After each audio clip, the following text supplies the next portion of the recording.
This is Unplugged Gaming from Statesville High School. I'm Sheev. I'm Kincaid. I'm Jacob. Today we're going to be talking about Spyfall. All of us first tried this out on the same day, and I thought it was pretty well based. The visual, just looking at it, looks pretty good. It looks kind of cheesy though, but it's a good type of cheesy.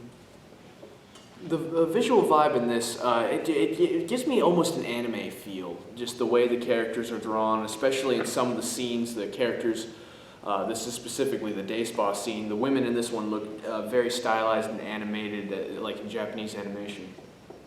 It's overall a good vibe.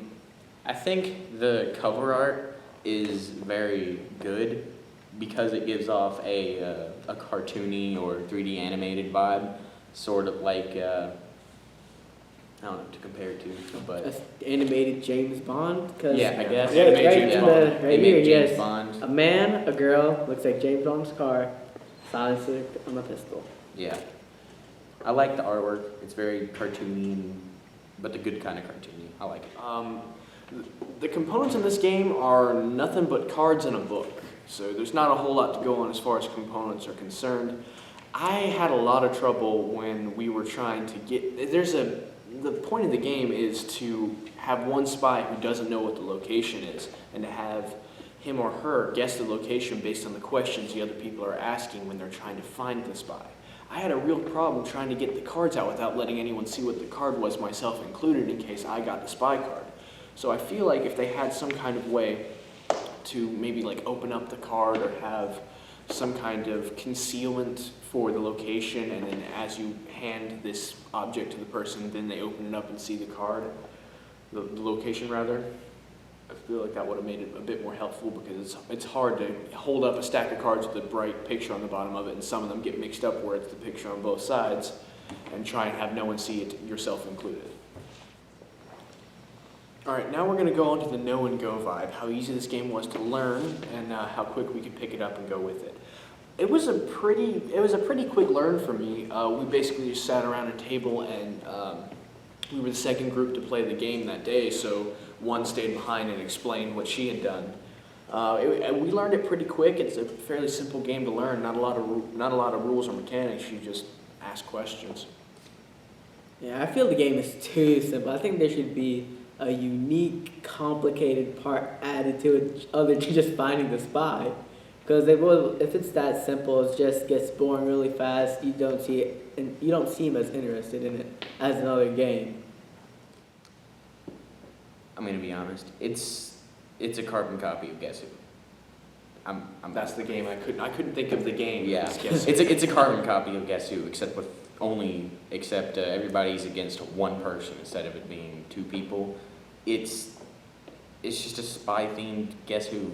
That's all that it is, with a limited amount of questions. Well, actually, no. There are no limits. Right, to questions. there are no limits to the questions, which can be both a good and a bad thing. The mechanics, we've already established that the mechanics themselves were extremely simple and vague and really easy to go weird and wrong, especially considering Sheev's case of what did you have for breakfast and stuff. But just questions that they leave it open-ended, you know, to the point that you can just ask stupid questions because you're the spy and you don't know what to ask, and people play it off as you just being stupid.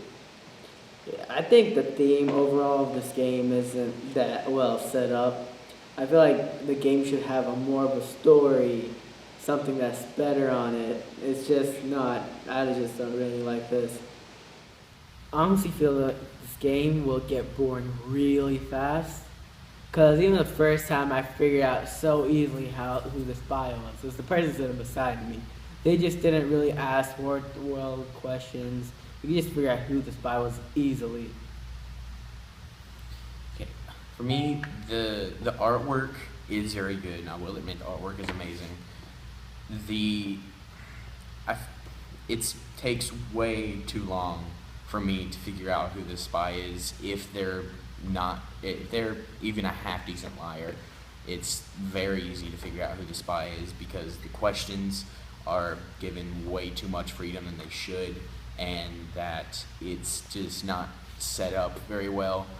And then there's the fact that it just entirely just rips off Guess Who. Like, on a substantial amount. Did you have fun playing it? Yes, but because I like Guess Who. I like it because I like Guess Who. Good answer. But I feel this is a bit too simple, but it's kind of complicated. When you think about it, it's really hard to find the spy, especially when you get more players. Let's say you have 8 players. That's what I had when I played. We still found the spy, but we found him with 15 seconds left. So we just started thinking who's had a bad poker face, and that's how we figured it out. But this game, I would say the components aren't really that well set up. There should be another way to figure out how the spy is there, or there should be more than one spy.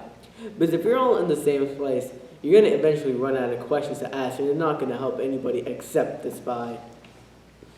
I'd have to agree. Unless you're a terrible liar, you're not going to win this game. With the way that the questions are asked, I feel like there's a bit too much freedom, because you're supposed to just ask them just normal questions, but you only have so many of those to go through, and whenever you're done, you don't know what else to ask them, so you just ask them things that have no reason to be asked. I was asked what did I have for cereal, and I'm a passenger car attendant. How am I going to know that? Yeah, like what he said, it just, if only there was a better way. Like a list of what you should be able to reply. Yeah. maybe question stems. Like, yeah, you should have a question sheet, which ones you can choose for, which places, Like a answers word you bank. could give. Otherwise, it wouldn't help at all, because you can't just answer random questions. Like, what time did you wake up? Like, if you're in a police station and someone asks, what did you have for breakfast? A donut and coffee would be pretty obvious that you're a police officer. So, that's the police officer thing. where you don't really have a lot to say, because that's kind of all you have. Well, we're Unplugged Gaming, and this is Spyfall for you guys. Hope you enjoy, and we'd like to hear what you guys think too.